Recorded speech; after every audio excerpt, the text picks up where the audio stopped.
Monsieur le Premier ministre. En fait, la réponse à la question était déjà dans votre question, en ce sens que nous avons dit que le gouvernement va s'atteler à davantage mobiliser les ressources internes par la promotion d'un civisme fiscal. Et également une revue des dépenses publiques, de telle sorte à avoir des dépenses de qualité. Une revue également des projets et programmes qui sont en cours, parce qu'il y a beaucoup de projets qui sont en cours, qui en fait devraient être arrêtés, parce qu'ils ne sont que source d'endettement. Et lorsque cet exercice en cours sera terminé, je pense que le déficit budgétaire qui donc et à l'origine de la dette pourra être réduit de façon significative. C'est la raison pour laquelle je disais tout à l'heure que la signature du Sénégal dépend d'une trajectoire, une trajectoire crédible. Donc un déficit budgétaire réduit et une trajectoire de réduction de la dette donc crédible nous assurera donc une signature que nos partenaires apprécieront. Donc la réponse à votre question, c'est que le déficit budgétaire sera réduit et la dette sera dans une trajectoire descendante. En termes de chiffres exacts, lorsqu'on aura fini de faire le travail dont je vous ai parlé, cette trajectoire vous sera présentée. Je vous remercie. Je vous remercie tous pour avoir participé à ce point de presse. Je présenterai mes excuses aux uns et aux autres, ceux qui voulaient poser des questions qui n'ont pas pu le faire, ceux dont les questions n'ont pas été suffisamment répondues. Ce n'est pas une volonté d'être discourtois de ma part, mais nous accordions beaucoup d'importance à ce point de presse pour que les Sénégalais comprennent.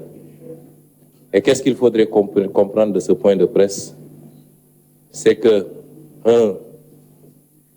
le gouvernement sortant a menti aux Sénégalais pendant des années sur quasiment tous les indicateurs, mais en l'occurrence ici, sur tout ce qui concerne la dette, le déficit et le surfinancement. Que le gouvernement sortant a traficoté, a manipulé les écritures publiques pour pouvoir faire passer cela et continuer à être attractif auprès des partenaires et des bailleurs. C'est des faits extrêmement graves. Ce qu'il faut retenir, c'est que,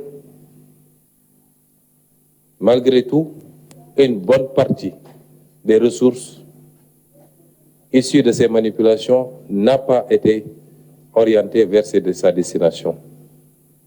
Et que dans les jours à venir, et c'est pourquoi certaines des questions qui ont été posées ici seront répondues très amplement, dans les jours à venir, à faire face à des membres du gouvernement, ministres, directeurs généraux, au ministère de la Justice sur les questions qui relèvent de lui, pour vous éclairer par rapport au traitement d'un certain nombre de choses et par rapport à ce qu'on a découvert.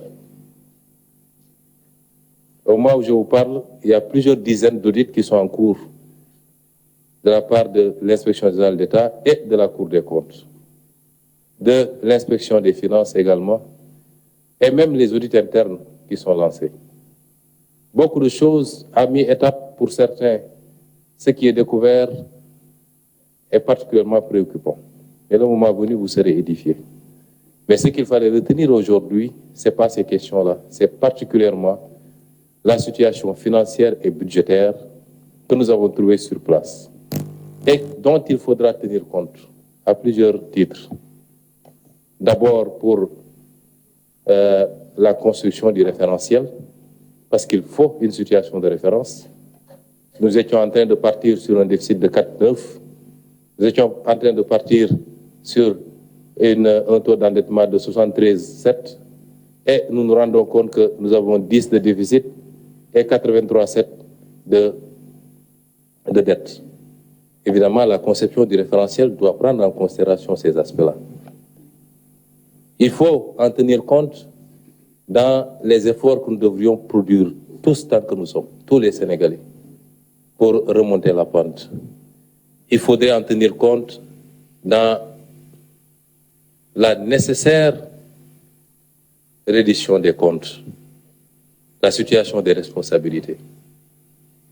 Évidemment, il faut en tenir compte sur un aspect qui relève encore pour partie de l'incertitude, c'est-à-dire quelle sera l'attitude et le comportement de nos partenaires. Et en fonction de cette attitude, il nous faudra plus ou moins avoir à compter beaucoup plus sur nous-mêmes. Et ça, c'est extrêmement important. Et cet exercice que nous voulions partager avec les Sénégalais, mais tout en les assurant, leur donnant la garantie, comme l'a dit le ministre, il n'est pas en train de banaliser la situation que nous avons trouvée sur place. Elle n'est pas banale. Mais nous avons été élus pour justement trouver des solutions, quelle que soit la gravité de la situation que nous trouvons en place. Et nous pouvons assurer le peuple sénégalais que nous allons, avec lui, ensemble, pas à pas, trouver ces solutions et définitivement en finir avec cette façon de gérer l'État, avec cette façon de conduire le destin de la nation. Et si cela a été bien compris, nous considérons que ce point de presse aura été utile pour le Sénégal. Je vous remercie.